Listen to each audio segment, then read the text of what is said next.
Avi Melamed, a former Israeli intelligence officer and senior official of Arab relations, joins us now.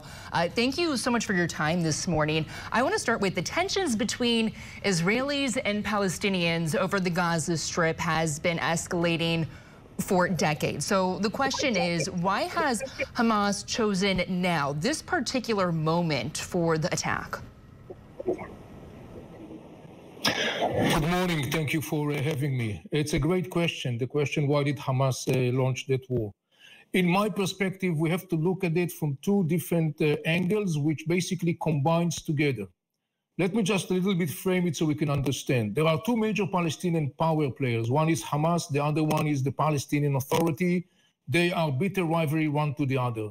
They are both fighting for the leadership of the Palestinian people. Hamas is all the time seeking for this advantageous point in its battle against the Palestinian Authority. Hamas stationed itself as the one that could lead the Palestinians to the ultimate triumph, using the way of violence as Hamas has been constantly doing. Now, the other thing that comes in is the story of normalization, meaning the rapprochement between Israel and Arab states, and particularly recently, the growing dialogue between Israel and Saudi Arabia.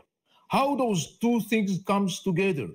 Well, the normalization process, and particularly the growing dialogue between Israel and Saudi Arabia, fueled growing sentiments of frustration, anger, and discontent among the Palestinians who feel that their brothers, the Arabs, are abandoning them.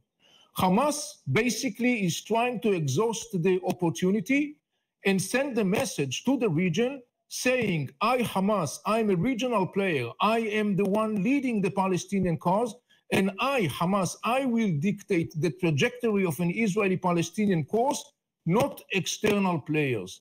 In my opinion, the combination of those two elements, the power struggle between Hamas and Palestinian Authority over the leadership of the Palestinian people, and Hamas wishes to position itself as the regional player who dictates the trajectory of the Israeli-Palestinian conflict along the interests of the Iranians, this combination is beyond Hamas' decision to launch that war.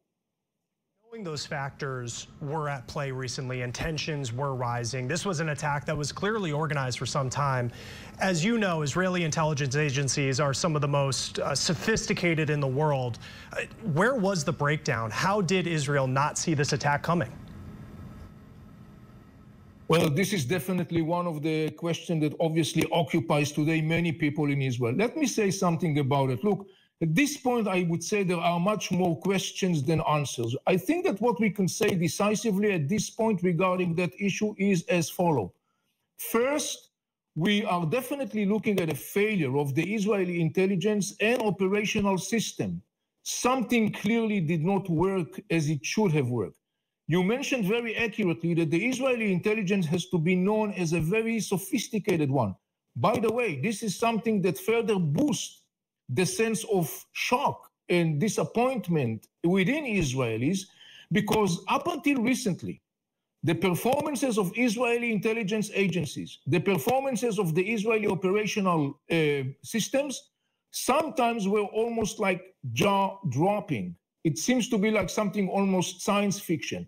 So there was a lot of trust, there was a lot of reliance on the capacities and abilities of the Israeli, both intelligence and operational systems.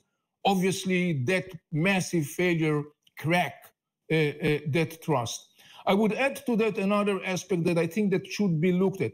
Look, it is very likely that the Israeli intelligence had previous knowledge about Hamas plans to do something like that, meaning a massive invasion to Israel, taking over hostages, killing as much as possible, taking over communities.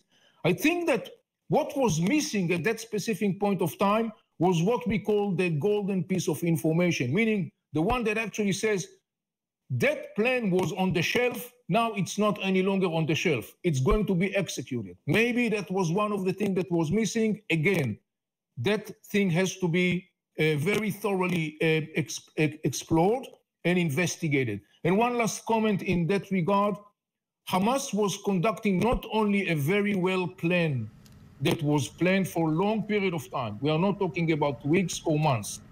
But Hamas was also leading a very sophisticated misleading program, parallel to that plan, as part or integral part of that plan, the bottom line of these whole components together is the horrific outcome that we saw this Saturday in Israel. And we know as of this morning, the Israeli government saying that they have declared a full siege on Gaza. So this situation continuing to develop as we are on the air this morning. Avi Melamed, former Israeli intelligence official and current independent Middle East strategic intelligence and analyst. Thank you so much for taking the time this morning, and be sure to stay safe.